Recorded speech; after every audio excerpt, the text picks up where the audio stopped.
الحمد لله والصلاة والسلام على رسوله الكريم أما بعد. عن نواس بن سمعان عن شداد بن عوس رضي الله تعالى عنه قال قال رسول الله صلى الله عليه وسلم سيد الاستغفار أن تقول اللهم أنت ربي لا إله إلا أنت خلقتني وأنا عبدك وأنا على عهدك ووعدك ما استطعت أعوذ بك من شر ما صنعت أبوء لك بنعمتك علي وأبوء بذنبي فاغفر لي فإنه لا يغفر الذنوب إلا أنت. رواه البخاری.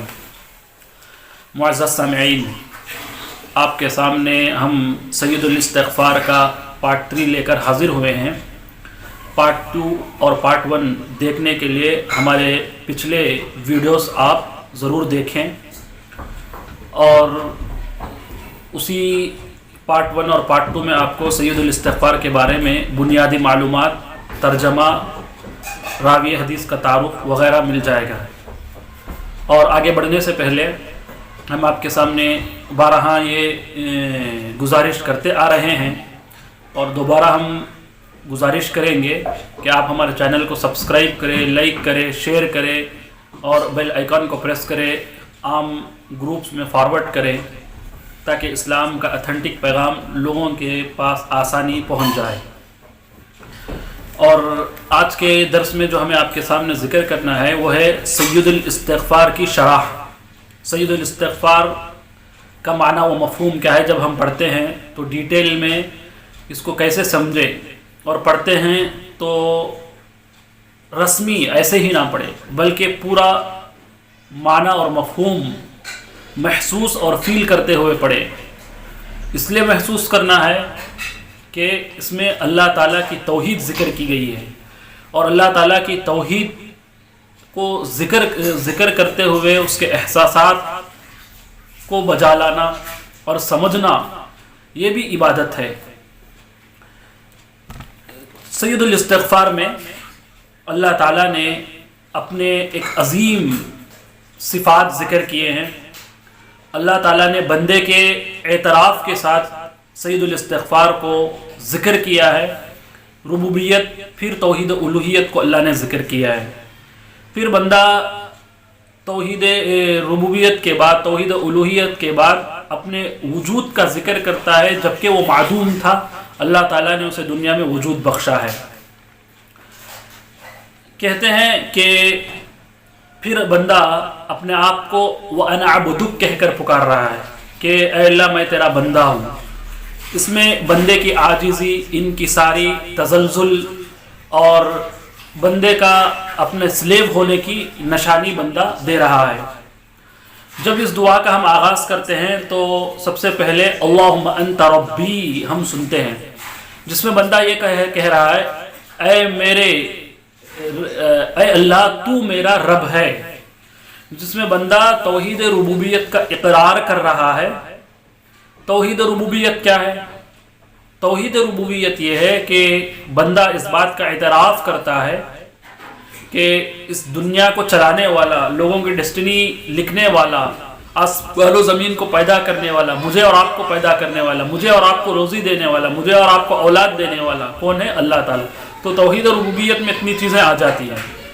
جبکہ بندے نے توحید ربوبیت کا اعتراف کیا، فوراً ہی اللہم انت ربی لا الہ الا انت خلقتنی، اے اللہ سوائے تیرے کوئی معبود حقیقی نہیں ہے. بندہ اس بات کا اعتراف کر رہا ہے. اس لا الہ الا انت میں کیا ہے؟ توحید الوہیت. توحید الوہیت کا مطلب کیا ہے؟ توحید الوہیت کا مفہوم کیا ہے؟ توحید الوہیت کا ڈیفینیشن کیا ہے؟ وہ آپ اس طرح سمجھیں کہ جس طرح توحید ربوبیت میں بندے نے یہ اعتراف کیا کہ زمین و آسمان اور یونیورس کے معاملات کو سنبھالنے والا اللہ ہے، ویسے توحید الوہیت میں بندہ اس بات کا اعتراف کرتا ہے دنیا میں جتنی قسم کی عبادتیں موجود ہیں جو شریعت میں مشروع ہیں، وہ تمام قسم کی عبادتوں کا صرف اکیلا حقدار جو ڈیزرو کرتا ہے وہ اللہ تعالیٰ ہے. اللہ کی ذات کے علاوہ کوئی اور نہیں ہے. جب ہم انہی عبادتوں کو اللہ کے ساتھ کسی اور کو بھی ڈیزرو کا جو تصور ہم ذہن میں رکھتے ہیں، یہی چیز ہمیں شرک تک پہنچا دیتی ہے. تو آپ نے دیکھا کہ اس میں اللہ تعالیٰ کے توحید ربوبیت اور الوہیت کا ذکر آیا. اس کے بعد وَخَلَقْتَنِي أَنَا عَبْدُكَ کہا بندے نے کہ اللہ تو نے مجھے پیدا کیا ہے. تو بندہ یہاں اللہ تعالیٰ کے خالق کائنات ہونے کا اعتراف کر رہا ہے. خالق کائنات ہونے کا اعتراف کرنے کے ساتھ ساتھ بندہ یہ کہہ رہا ہے کہ میں معدوم تھا. معدوم یعنی دنیا میں ایگزسٹ ہی نہیں کرتا تھا, تیری وجہ سے دنیا میں میرا وجود آیا, تو نے مجھے جو ہے دنیا میں لایا ہے, اور تو ہی سبب ہے, اور تو ہی خالق کائنات ہے. بندہ اس میں اپنا اعتراف کر رہا ہے. پھر دعا جب آپ پڑھیں گے, جیسا کہ ہم دوسنا کے بعد اس دعا کو ہم نے پڑھا ہے, اس میں ایک اور لفظ ہے وَأَنَا عَبْدُكَ وَأَنَا عَلَىٰ عَهْدِكَ وَوَعْدِكَ مَا اسْتَطَعْتُ, کہ میں تیرے عہد و پیمان پر باقی ہوں جتنا کہ میں طاقت رکھتا ہوں. یہ عہد و پیمان کیا ہے؟ عہد و پیمان یہی ہے کہ بندہ اللہ تعالیٰ کے راستے پر چلے گا, صراط مستقیم پر چلے گا, انبیاء کے منہج پر چلے گا. اللہ نے جو سورہ فاتحہ میں جو مومنین کا منہج بتلایا ہے اس پر چلے گا جتنا اس کی طاقت ہے, جتنا وہ افورٹ کر سکتا ہے. یہاں عبادتیں ہم کتنی افورٹ کر سکتے ہیں, اللہ نے ہمیں حکم دیا اتنی ہی ہم عبادتیں افورٹ کریں. اپنی طاقت سے زائد عبادت کرنے کی شریعت میں بھی گنجائش نہیں ہے, جس کو غلو کہا جاتا ہے, جس سے کہ نقصانات یہ ہوتے ہیں بسا اوقات بندہ دین سے دور ہو جاتا ہے اور تھک جاتا ہے, اپنے نفس کو وہ تکلیف دیتا ہے. یہ رہا عبادتوں کے معاملے میں. ہاں, حرام کاموں کے معاملے میں یہاں ڈیزرو اور انڈیزرو کی بات نہیں آتی. حرام کام جو بھی ہے اسے ہر حال میں انسان کو رکنا چاہیے, اپنے آپ کو حرام کاموں سے بچانا چاہیے. اس کے بعد ایک اور لفظ جو اس حدیث کے اندر آتا ہے اعوذ بک من شر ما صنعت, میں اللہ تیری پناہ میں آتا ہوں جو برائی میں نے کیا ہے. تو یہاں بندہ اللہ تعالیٰ کے تعوذ, اللہ تعالیٰ کی پناہ میں آ رہا ہے, تعوذ اختیار کر رہا ہے جو اس نے برائی کیا ہے. خیر اور شر کا خالق اللہ ہے. خیر بھی اللہ نے پیدا کیا, شر بھی اللہ نے پیدا کیا, لیکن خیر کی نسبت اللہ کی جانب ہونی چاہیے. شر کی نسبت بندہ جو برائی دنیا میں کرتا ہے وہ اپنی طرف نسبت کرے یا شیطان کی طرف کرے, اس لیے کہ شیطان کے بہکانے کی وجہ سے بندہ کرتا ہے. یا تو بندہ خود سے برائیوں میں اتنا زیادہ ملوث ہو جاتا ہے, بارہا برائی کرتا ہے, تو برائی کی نسبت اللہ کی طرف نہیں کرنی چاہیے, اگرچہ کہ برائی کا خالق دنیا میں شر کو بھی, دھوپ کو بھی, چھاؤں کو بھی اللہ نے پیدا کیا ہے. تو اس میں بندہ اپنے عاجزی اور اللہ تعالیٰ کی طرف جو وہ چمٹ رہا ہے اپنے آپ کو مشکل اوقات میں, گناہ ہونے کے بعد جو وہ مشکل اوقات میں آ جاتا ہے, پریشانیوں میں جب آ جاتا ہے تو اس کا بندہ ذکر کر رہا ہے. اس کے بعد ابوء لک بنعمتک علیہ, جتنی نعمتیں مجھ پر ہیں وہ تیری ہی طرف سے ہیں. بندہ اس بات کا اعتراف کر رہا ہے جتنی نعمتیں ہیں اللہ کا فضل ہے, کرم ہے, عزت ہے, شہرت ہے, دولت ہے, جتنی عبادتیں وہ اللہ تعالیٰ کی جانب سے جو بندے پر انعام کی شکل میں دی گئی ہے, جس کا شمار نہیں کیا جا سکتا, جس کی گنتی نہیں کی جا سکتی. اللہ کے فیور پر ہم فیور نہیں کر سکتے. وَإِن تَعُدُّوا نِعْمَةَ اللَّهِ لَا تُحْصُوهَا, قرآن نے کہا اور اگر تم اللہ تعالیٰ کی نعمتوں کا شمار کرنے لگ جاؤ تو اس کا تم شمار نہیں کر پاؤ گے. ان گنت ہے اللہ تعالیٰ کی نعمتیں.